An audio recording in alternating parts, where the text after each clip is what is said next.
성경 속에는 하나님의 비밀이 여럿 담겨 있습니다. 그 중에 가장 큰 비밀을 에베소서 5장 31절, 32절은 그리스도와 교회의 결혼으로 우리에게 가르쳐주고 있습니다. 이 말씀은 창세기 2장 24절에 아담이 부모를 떠나 그의 아내와 합하여 한 몸을 이루게 하겠다 하는 말씀과 동일합니다. 그것을 사도 바울은 에베소 교회에 보낸 편지에서 이것이 하나님의 가장 큰 비밀이다 라고 하나님의 큰 비밀을 공개하고 있습니다. 에베소서 3장에는 그리스도의 비밀을 또 우리에게 일러주고 있습니다. 하나님의 비밀이 그리스도와 교회의 결혼이라면 그리스도의 비밀은 무엇일까요? 교회가 예수 그리스도의 비밀이라는 것입니다. 기독교가 2000년 역사를 갖고 있습니다. 예수님이 이 땅에 오신 것이 주전, 물론 계산이 잘못됐습니다만 2000년 조금 넘죠. 2020 한 5년 정도 되는 걸로 계산이 됩니다. 베들레헴 그 다윗의 동네에서 예수님이 마리아를 통해서 태어났습니다. 그로부터 2020년이 지났는데, 그리고 그 후에 예수님의 사도들을 통해서 하나님의 여러 비밀들이 공개됐는데, 아직까지도 그 하나님이 우리에게 공개하라고 허락된 하나님의 비밀, 그리스도의 비밀에 대해서 참으로 이해가 부족하고 선명하게 그것을 보지 못하고 또 그것을 알려줘도 받아들이지 않는 참 안타까운 시간들이 계속되고 있습니다. 하나님의 큰 비밀이라고 하는 것은 하나님이 세우신 궁극적인 목적이기도 합니다. 하나님은 그것을 반드시 이루시겠다라고 창세기 2장 24절에서 천명하셨습니다. 그것을 이루시기 위해서 지금도 쉬지 않고 일하십니다. 그러니까 그리스도와 교회가 결혼을 해야 되는데 그것을 반드시 이루시려고 쉬지 않고 일하고 계시다는 겁니다. 우리는 이 사실을 꼭 알아야 합니다. 하나님의 목적을 모르고 신앙생활을 한다면 하나님의 뜻과 무관하게 사람의 생각으로 신앙생활이나 종교 행위를 열심히 할 수가 있습니다. 그러면 하나님의 뜻과 무관한 행위를 열심히 한다 그러면은 나중에 어떤 결과가 초래될지는 그건 참 아주 심각하게 생각해 봐야 합니다. 성경은 그러한 사람들에게 주어지는 심판의 내용을 우리에게 또한 일러주고 있습니다. 하나님은 이렇게 결혼을 위해서 일을 하고 계신데 우리는 그러면 하나님의 뜻과 목적에 맞게 그분이 이루고자 하시는 그리스도의 결혼에 대비해서 우리에게 무엇을 어떻게 하라고 가르쳐 주신 그 말씀을 주목해야 합니다. 그것과 상관없는 신앙생활을 한다면 참으로 아주 상상하기 어려운 낭패, 참 정말 그 황당한 결과를 마지막에 맞이할 수 있다라고 그렇게 보여집니다. 성경은 그것을 우리에게 일러주고 있기 때문에 그냥 성경이 말씀하는, 그리고 그렇게 된다라고 하는 하나님의 예언, 그것은 반드시 성취되기 때문에 그렇습니다. 우리는 하나님께서 우리에게 주신 그 예언의 말씀, 성경 끝까지 가보면은 자세하게 기록이 되어 있습니다. 그것을 주목해서 보고 하나님이 이루고자 하시는 그 하나님의 목적, 그거에 합당하게 우리는 신앙생활을 해야 합니다. 결혼이라고 하면은 신랑과 신부가 있어야죠. 신랑은 우리가 다 잘 알고 있습니다. 다시 오실 우리 주 예수 그리스도십니다. 성경은 어린 양이라고 기록하고 있습니다. 어린 양이 결혼하기 위해서 오시는 장면과 어린 양의 혼인 잔치에 관한 기록이 요한계시록에 아주 자세하게 그리고 여러 군데 기록되어 있습니다. 어린 양의 신부는 모두의 말씀을 드렸습니다. 교회입니다. 교회가 어떤 교회냐 하는 것에 대한 올바른 이해가 또 바른 해석이 필요합니다. 교회 그러면 우리가 일상적으로 신앙생활하기 위해서 성도들이 모이는 지역별로 모여있는 교회, 그것을 먼저 생각하게 됩니다. 그러니까 그런 교회를 생각한다면 세상에 이 땅에 참으로 많은 교회가 있습니다. 그러면 그 교회가 다 신부냐? 그렇지 않다는 데 있습니다. 문제는 그러니까 세상에 그 많은 교회들이 다 그리스도의 신부인가? 그런 생각을 할 수가 있습니다만 절대 그렇지 않습니다. 예수님의 신부는 한 신부입니다.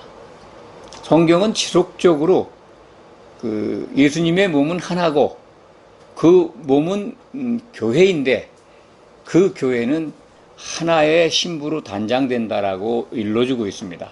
그러니까 지상에 많은 교회들이 있는데 그들이 각자가 예수님의 그 각 교회가 예수님의 신부가 아니라는 것입니다. 그래서 기독교의 전통은 그 부분이 이해가 안 가니까 특히 우리나라 교회에서는 각자가 신부이고 각자가 교회라는 논리로 이 전통을 세워서 그렇게 가르치고 그렇게 믿고 따르는 분들이 매우 많습니다. 그러니까 오늘날 기독교 안에 이 신부나 그 교회에 대한 개념이 성도 각자가 신부고 각자가 교회라고 하는 그러한 논리를 갖고 있습니다. 많은 분들이 그것을 또 의심 없이 받아들입니다. 그런데 성경은 전혀 그렇지 않습니다. 각자가 신부가 아니고 각자가 교회가 아닙니다.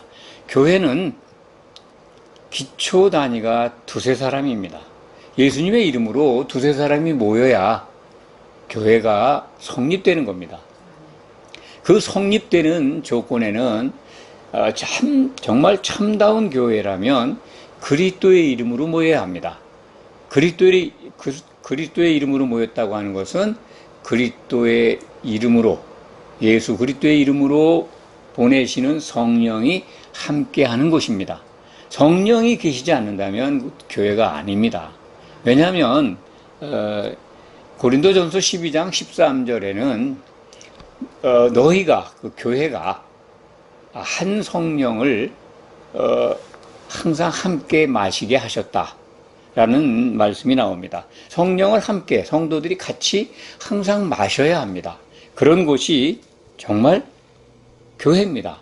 그래서 사도 바울은 고린도 후서 11장 2절에 자신은 이 하나님의 뜻인 하나님께서 세우신 그리스도와 교회의 결혼을 위해서 사도로 부름을 받았는데 너희 그 교회와 그리스도를 중매하기 위해서 지금 일을 하고 있다라고 고백을 합니다. 그러니까 사도들이 예수 그리스도와 교회의 중매장이라는 겁니다.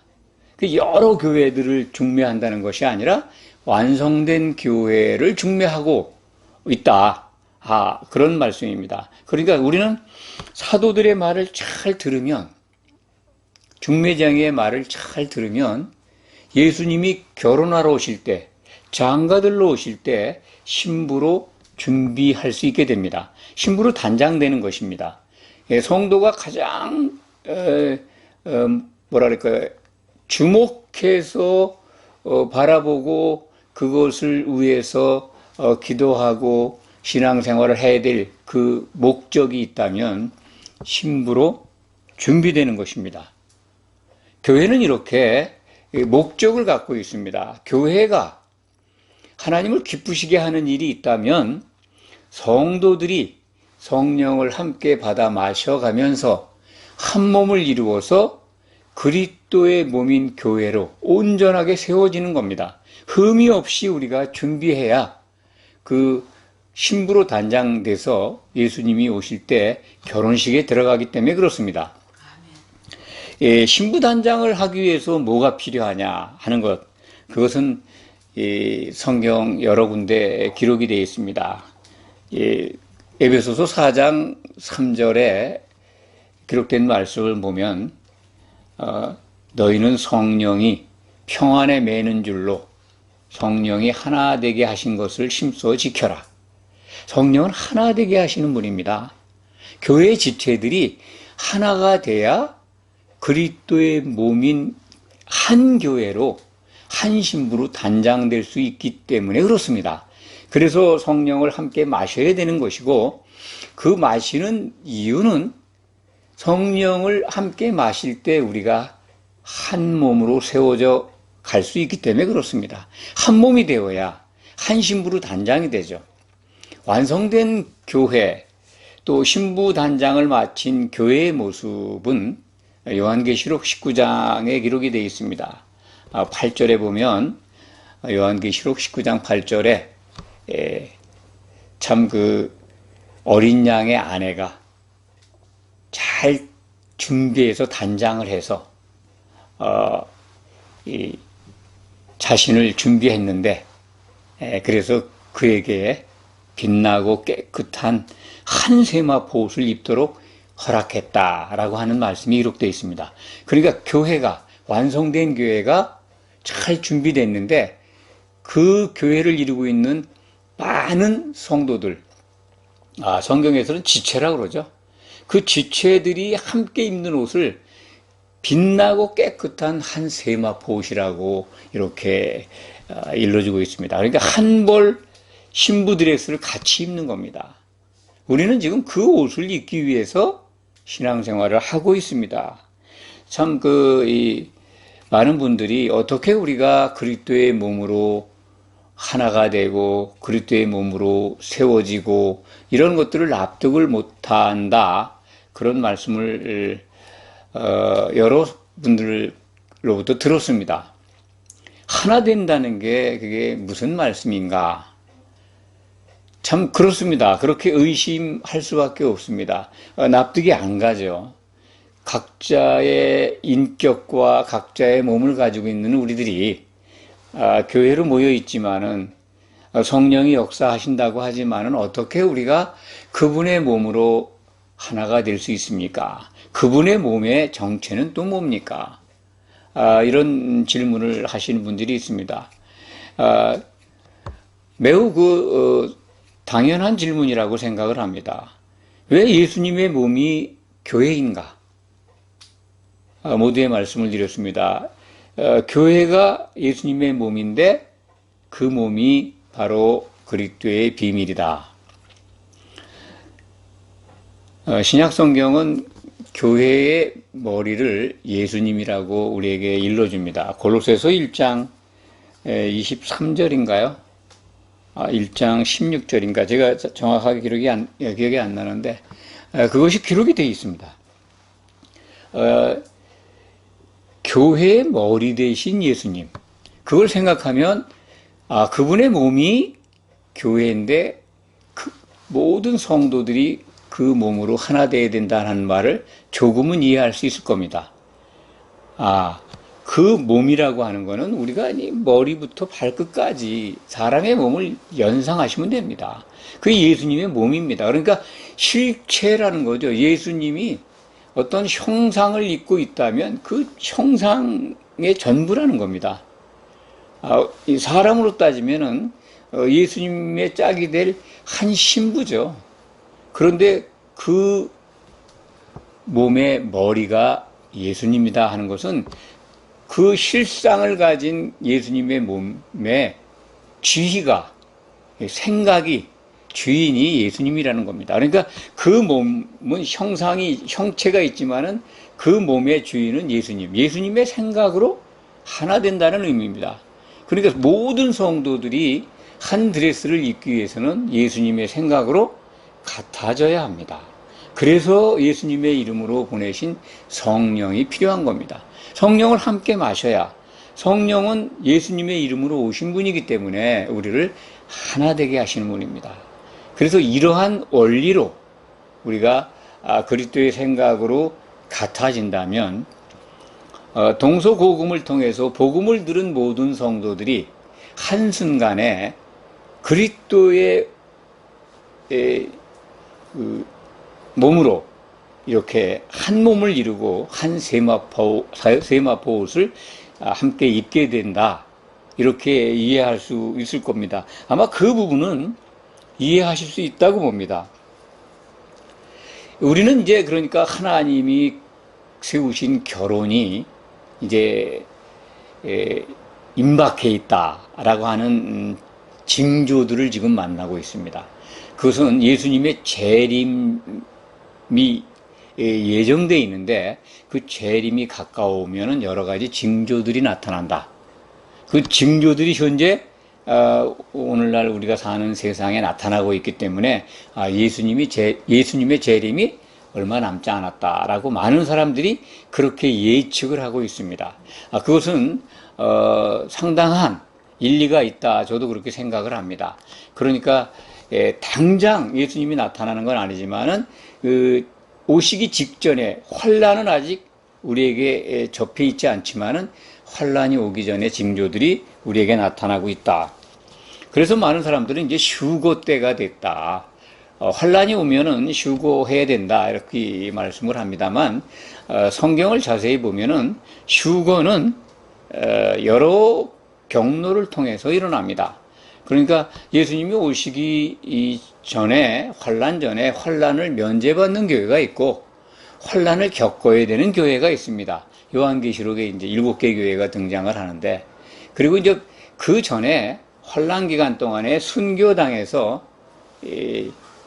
휴거되는 교회도 있습니다. 그 두 중인 교회입니다. 그리고 환란을 통과해서 환란을 통과한 다음에 예수님이 재림하실 때 살아서 휴거되는 교회도 있습니다.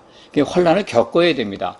그러니까 교회는 모두 들림받는다고 하는 휴거 이론에는 성경적이지가 않다, 이런 말씀을 드립니다. 휴거 후에 일어나는 일이 전에도 말씀을 드렸습니다. 심판이 있습니다. 심판이라고 하는 것은 그리스도의 심판이다, 또 하나님의 심판대다라고 신약성경에 기록이 되어 있습니다. 로마서 14장 10절에는 하나님의 심판대, 고린도 후서 5장 10절에는 그리스도의 심판대로 이렇게 기록되어 있는데, 모든 심판을 하나님께서 그리스도께 위임하셨습니다. 다 맡기셨습니다. 그렇기 때문에 심판관은 예수님입니다. 그리스도의 심판대입니다. 그 그리스도의 심판대를 마태복음 22장에 기록된 그 잔치의 비유 말씀을 보면, 오찬을 준비한 주인이 내가 오찬을 준비했다, 그러니 종들을 시켜서 사람들을 청해서 오라 해라 라고 하는 말씀이 나옵니다. 오찬 준비입니다.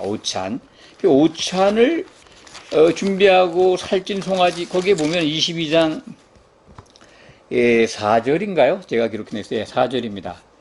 종들을 보내어서 내가 오찬을 준비하되 나의 소와 살진 짐승을 잡고 모든 것을 갖추었으니 혼인잔치에 오라 라고 이제 종들을 보내어서 청을 했는데, 그들이 다 돌아보지 않고 안 와요. 그래서 그들이 그냥 뭐 여러 가지 뭐 일이 바쁘다 하는 것뿐만이 아니라, 그 다른 사람들은, 바쁜 사람들 말고 남은 사람들은 그 종들을 잡아서 모욕하고 죽여요. 이런 부분이 나옵니다. 그러니까 오찬에 관한 글이 이제 마태복음 22장 4절에 기록되어 있습니다. 휴거 때 있게 되는 혼인잔치에 대해서 우리가 지금 살펴보고자 하는 겁니다. 혼인잔치가 있는데 오찬도 있고 만찬도 있다, 이 말씀을 드리는 겁니다. 그러니까 오찬이 있는데 우리가 지금 궁극적으로 가야 될 잔치는 만찬입니다. 참 어렸을 때 우리가 이제, 제가 어렸을 때 이 동네에 이 잔치가 있으면 참 기뻤습니다. 아주 즐거웠죠, 며칠 전부터. 왜냐하면 평소에 먹지 못하는 그 진수성찬을 먹게 됩니다. 아주 그냥 값없이 그 잔치집에 오는 사람들을 다 대접을 했습니다. 뭐 떡도 먹고 고기도 먹고 평소에 뭐 명절 때나 먹을 수 있는 고기, 떡, 뭐 특히 잡채 같은 음식들 그 당시에는 귀했죠. 그걸 먹는 기회가 되고 그것도 또 값도 안 주고 배불리 먹을 수 있었던 그래서 아주 잔치집이 있다면 굉장히 흥분이 됐었습니다. 아주 손꼽아 기다리고 그런데 이제 시집 가는 잔치가 있는 집은 일찍 끝나요.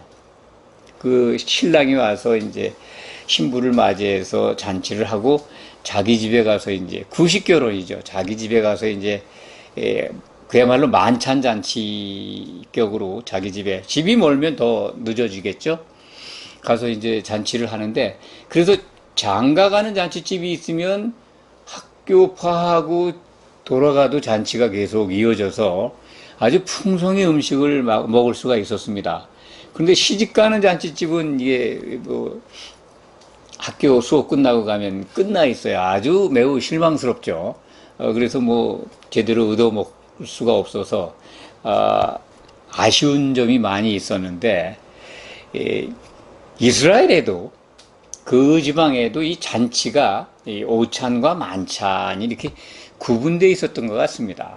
오찬에는 예복을 안 입어도 참석할 수 있었는데 만찬에는 반드시 예복을 입어야 합니다. 그 이제 마태복음 22장 4절에 있는 그 오찬은 청함받은 사람들은 그냥 다 와서 먹을 수 있습니다. 이것을 우리는 이 시대에 우리에게 선포되어 있는 그리스도의 복음을 들은 자들이라고 생각을 합니다. 그래서 그들은 다 그 복음으로 말미암아 복음을 받아들인 사람들은 다 휴거됩니다. 그리스도를 향해서 그 믿음을 바라본 사람들은요 다 휴거됩니다. 그래서 그 휴거 그 자체는 오찬에 청함받은 사람들이 가는 곳이다. 저는 그렇게 말씀드리고 싶습니다. 그리고 다른 한편으로 말씀드리면 그리스도의 심판 법정이다. 라고 말씀드립니다. 그러니까 누구나 다 예복 없어도 복음을 받아들였고 신앙생활을 한 예수를 믿었다. 예수를 향해 나왔다 하면은 다 휴거된다. 그것이 성경의 가르침입니다. 오찬이다. 오찬장에 참석을 했습니다. 그러면 이제 거기서 이제 그리스도의 심판 때라고 말씀을 드렸죠. 거기서 심판을 받게 됩니다. 그러니까 오찬의 메뉴를 성경으로 해석해서 말씀을 드린다면 오찬의 메뉴는 심판입니다. 거기서 맛난 음식 먹을 수 있겠습니까? 우리가 영의 몸을 입고 공중에 들림받는 겁니다. 우리가 이 육을 가지고 지금과 같은 혼의 몸으로다가 올라가서 무슨 잔치를 먹는다. 물론 이렇게 오찬 만찬으로 구별해서 기록이 되고 그렇게 말씀하신 것은 우리들의 수준에서 그런 것들을 쉽게 이해하라고 그런 언어들을 택해서 하신 말씀으로 이해하면 되겠습니다. 그래서 오찬 참석해 가지고 정말 무슨 진수성찬을 먹는 게 아니고 제가 볼 때는요. 오늘 말씀 마태복음 9장에 기록되어 있는 금식과 관련해서 말씀을 드리면 이것은 심판입니다. 오찬장에 식탁에 올라와 있는 메뉴는 심판입니다. 거기서 그리스도의 심판대에서 기독교인들의 운명이 갈립니다. 오찬장에서 기름을 준비하지 않은 처녀들 탈락되죠. 염소로 구별된 사람들도 추방됩니다. 또 예복을 안 입고 만찬장에 어떤 사람이 들어와 있는 장면이 마태복음 22장입니다. 그건 좀 특별하죠? 22장에 13절에 보면, 12절에 보면 이런 말씀이 있습니다. 친구여 어찌하여 예복을 입지 않고 여기 들어왔느냐 하니 그가 아무 말도 못하거늘 13절 임금이 사환들에게 말하되 그 손발을 묶고 바깥 어두운 데에 던지라 거기서 슬피 울며 이를 갈게 되리라. 그러니까 한 사람이 예복을 안 입고 들어와 있는 혼인 잔치 석상입니다. 한 사람이 한 사람이라고 그러는데 여러 사람이 있을 수도 있는데 예복을 안 입었다고 하는 것은 오찬장이 아닌 걸 알 수가 있습니다. 오천장에는 예복 없이 들어갑니다. 누구나 다 청함을 받은 사람들은. 굉장히 많은 사람들이 그러니까 휴거가 되는 거죠. 그 휴거가 구원의 완성이 아닙니다. 거기서 탈락자가 있다는 겁니다. 금식을 하게 되는 사람이 있는데 이등에 만찬장을 어떻게 한 사람이 들어와 온 게 된 것 같습니다. 물론 그런 실수가 있는지 모르지만 아마 이 만찬장에서는 그 예복 없이는 들어갈 수 없는 걸 보여주기 위해서 이걸 이렇게 설명을 하고 비유를 하지 않았나. 저는 그렇게 이해를 합니다. 그러니까 예복을 입고 들어가야 될 곳은 만찬장입니다. 오찬장의 메뉴는 심판입니다. 거기서 금식하게 되는 사람들이 있다 하는 걸 가르쳐 주는 게 오늘 말씀입니다. 마태복음 9장 14절 15절 세례 요한의 제자들이 예수님과 예수님의 제자들을 찾아왔습니다. 금식에 관해서 궁금했던 것 같습니다. 굉장히 열심히 바리새인들도 그 당시에 이제 구약 시대의 유대교 신자들이죠. 금식을 아마 주기적으로 했다고 그럽니다. 구약 성경에 기록이 되어 있습니다. 아주 그 금식을 정해놓고 했습니다. 그때 이제 그 전통에 따라서 세례 요한의 제자들도 금식하고 있었던 것 같습니다. 그런데 예수님과 예수님의 제자들은 금식을 안 하거든요. 뭔가 진리를 가지신 분인데 선지자인 것 같은데 모든 사람들이 신앙생활을 아주 잘하는 분들이 유대인들이 금식하는데 그들은 안 하거든요. 그래서 흠을 잡으러 온 곳 그런 목적도 있을 수 있습니다만 어쨌든 질문을 합니다. 그러니까 15절에 예수님께서 이렇게 말씀하시죠. 그들에게 이르되 혼인집 손님들이 이 부분이 이제 KJV 흠정역에 보면 신부방 아이들이 이렇게 기록이 되어 있는데요. 원문은요, 신부방 아들들입니다. 그러니까 신부 대기실 아들들, 그러니까 휴거된 믿었던 자들입니다. 하나님의 아들들이 되어야 되는데, 아들들이 자녀라고 부름을 받았지만, 이제 확정적으로 하나님의 아들들이 되는 그 심사가 있는 방입니다. 그러니까 신부 대기실. 그래, 휴거돼가지고 예수님 앞에 그 오찬장에 지금 참석한 그 모습으로 받아들이시면 될 겁니다. 그러니까 15절 말씀은 원문에는 혼인 집 손님들이 그것이 바로 신부방 아들들이다. 이렇게 기억하시기 바랍니다. 그 아들들이 휴거돼서 올라왔어요. 그리스도의 심판대 앞에 선 겁니다. 그때까지 신랑과 함께 있었는데, 신랑을 바라보고 있었는데 금식할 수 있겠느냐. 신랑을 마주보고 있는데 지금 심판을 받기 위해서. 그런데 금식할 날이 이른다는 겁니다. 그때 언제냐? 신랑을 빼앗긴다는 거예요. 신랑을 빼앗긴다는 거는 혼인 만찬에 못 들어간다는 겁니다. 신부로서 자격을 갖추지 못해서 신부라고 하는 이 완성된 교회의 지체로서 흠이 있어서 함께 할 수 없다는 겁니다. 그 조건을 신약 성경은 성령의 기름이라고 가르쳐 줍니다. 기름을 준비하지 않았습니다. 기름을 준비하지 않은 그들은 신랑을 빼앗기게 됩니다. 그러니까 탈락되는 거죠. 추방당하는 겁니다. 어디로? 신약 성경에 굉장히 많은 이 장소로 같은 곳인데 다른 이름으로 우리에게 일러주고 있습니다. 예수님은 이제 공생의 기간 동안에 지옥이라고, 불지옥이라고, 그리고 깊은 바다라고 말씀을 하셨고, 요한계시록에 가면은 불 섞인 유리바다, 깊은 바다 이렇게 말씀합니다. 그러니까 불지옥, 지옥, 불 섞인 유리바다, 깊은 바다, 이게 다 같은 언어입니다. 그리고 또 마태복음이나 이 복음서에는 바깥 어두운 데 또는 풀무불로도 심판 결과 거기에 갈 사람들에 대해서 말씀하실 때 그런 명칭을 사용하십니다. 풀무불에 던져져서 이를 갈리라, 뭐 이런 말씀도 있습니다.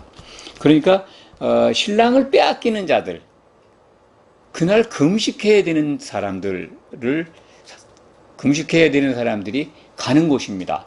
예수님을 믿었었는데 그리스도의 심판대에서 정죄받아서, 자격이 없다고 정죄받아서 불지옥으로 떨어지는 그런 사람들을 가르치고 있다, 이렇게 말씀을 드립니다. 그때 되면 금식한다는 거죠. 마태복음 9장 15절에 신랑을 빼앗길 날이 이르는데 그때 금식하게 된다. 금식이라는 말씀을 우리가 신앙생활하면서 목적이 있어서 하는 그 금식과 같은 개념으로 볼 수도 있지만은, 그냥 이 영의 몸을 입고 금식한다는 것은 뭐 이게 다른 뭐 먹는 걸 금지하는 건 아니죠. 그러니까 그만큼 고통스러운 공간과 시간을 겪어야 된다, 그런 의미로 받아들이시기 바랍니다. 그러니까 구약에서도 금식은 뭐 굶으라는 것이라는 의미가 있지만은 사실은 자기 자신을 괴롭게 하는 겁니다. 너무 죄에 대해서 사무쳐서 참 통회하면서 하나님 앞에 얼굴을 못 들으니까 자기 자신을 스스로 겸비하는 자세를 갖기 위해서 스스로 괴롭게 하는 거죠. 그것이 금식입니다. 성경적인 금식의 정의가 그렇습니다. 그렇기 때문에 그리스도의 심판대에서 정죄받아서 금식하게 되는 사람들은 지옥불에 던져지는 사람들이다. 강제로 금식하는 거죠. 사실상 잔치를 기대하고 우리들, 육의 몸을 입고 있는 우리들, 배고파서 식사 때를 기다리고 있는 우리들을 생각한다면, 특히 이 잔치집에 가가지고 참 맛나고 좋은 음식들, 그 기대가 되는 그 상을 꿈꾸고 갔는데 거기서 그걸 못 먹고 그때부터 금식하라 그러면 얼마나 황당한 일입니까?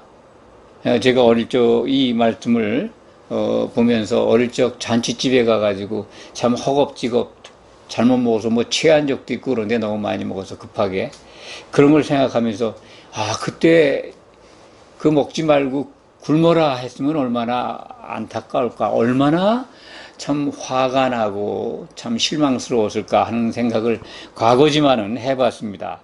그렇습니다. 이 휴거라고 하는 거는 혼인하기 위해서 들림받는 겁니다. 혼인잔치를 맛보기 위해서 올라가는 건데, 그 자리에서 참 이 금식해야 된다라고 하는 청천벽력 같은 그런 정죄의 심판을 받는다면 얼마나 황당한 일이겠습니까? 이런 일은 상상할 수가 없습니다. 성도라면 이것을 정말 당해서는 안 됩니다. 그래서 성경은 지속적으로 우리에게 이렇게 경고하고 있는 겁니다. 이런 일이 있으니 잘 준비해라. 오늘 우리가 제목으로 삼은 휴거 그 대잔칫날에 금식하라니요 라고 하는 제목입니다. 휴거돼서 그 큰 잔치에 참석을 해서 이 주님과 더불어서 기뻐하고 찬송해야 되는데 굶으라니요, 이런 걸 우리가 당할 수 있습니까? 말씀을 정리합니다. 오찬장의 메뉴가 심판, 결과는 금식이라면 혼인 만찬의 메뉴는 기쁨과 찬송입니다. 계시록 19장 6절부터 8절 사이에 보면 그렇습니다. 하나님이 통치하셨도다. 통치가 완료됐어요. 어린 양의 신부가 준비가 됐습니다. 그때 주님께서 교회 성도들에게 완성된 한 몸을 이루고 있는 성도들, 그러니까 혼인 만찬에 참석한 성도들에게 찬송하라, 그렇게 명령하십니다. 그러니까 할렐루야, 성도들이 화답을 하죠. 그리고 우리가 즐거워하고 크게 기뻐하자. 즐거움, 기쁨이 바로 아갈리아오라고 그랬습니다. 세상에 없는 기쁨입니다. 세상에 없는 기쁨을 거기서 한 몸을 이룬 성도들이 같이 누리는 겁니다. 이것을 우리는 꿈꿔야 되고 이 땅에서도 그 맛을 보고 있어야 합니다. 형제 관계를 이루고 서로 사랑하는 관계가 이루어지면요, 그 기쁨이 일어납니다. 그것을 구체적으로 하나님은 주고 계십니다. 그렇지만 그날 만찬장의 메뉴로 우리가 먹게 될 그 기쁨과 즐거움은 완전한 것일 겁니다. 상상도 할 수 없는 이 세상에서 참 예측할 수도 없고 상상할 수도 없고 만지고 보고 누릴 수도 없는 겁니다. 그것을 우리가 받고 누리게 됩니다. 그것을 확신하셔야 됩니다. 만찬장, 어린 양의 혼인 만찬장에서 우리가 먹을 메뉴, 그것은 세상에 없는 기쁨과 즐거움이요, 속에서 참 분수처럼 솟아오르는 성령이 주시는 그 기쁨이고, 그리고 함께 부를 할렐루야입니다. 하나님을 높이고 자랑하고 그의 이름을 부르면서 즐거워하는 그것이 혼인 만찬 석상에서 성도들이 받을 그날의 메뉴입니다. 아마 지속될 겁니다. 그것은 그 이후로 이것을 고대하면서 절대로 놓치지 않는, 그래서 승리하는 우리 이기는 자 하나님의 아들들이 되시기를 간절히 소망합니다. 기도하겠습니다.